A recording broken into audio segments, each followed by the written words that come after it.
Ngayon lang mangyayari ito sa bahay ni Beyonce, ayon sa interview kay Kalingap Rab.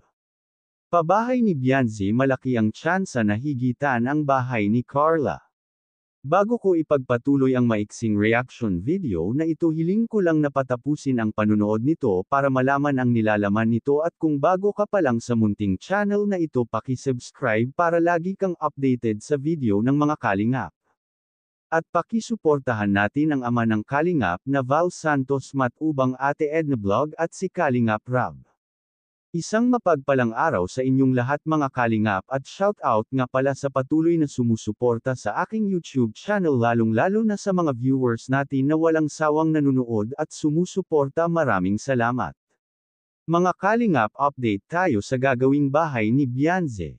Kuya Rab, may magandang balita para sa pabahay ni Beyonce at sa pamilya nito. Dito sa interview kay Kalingap Rab ay nagbigay ito ng konting plano para sa bahay ni Beyonce. Pero dumako muna tayo sa tapos na napabahay ni Carla. Dito sa pabahay kay Carla ay aminado tayo na malaki talaga ang bahay ni Carla dahil nga sa marami talagang sponsor na tumulong dito kay Carla.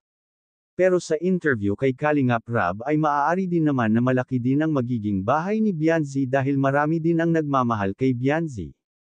Kamakailan lamang ay may nagpadala dito ng pambili ng lupa, at dahil sobra na ang pera na pambayad sa lupa ay idadagdag iyon sa pagpagawa ng bahay.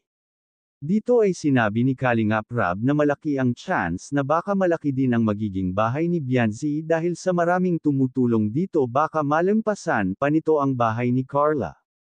Dahil sa dami na nagpapadala kay Beyonce ay malaki na rin ang naiipon ni Kalingap Rab para sa pabahay ni na Beyonce.at. Kung sakaling mangyari iyon, si Beyonce pa lang na beneficiaries ang may pinakamalaking bahay na pabahay ng Kalingap. Hanggang dito na lang muna ang update ko mga Kalingap, maraming salamat at God bless sa inyong lahat.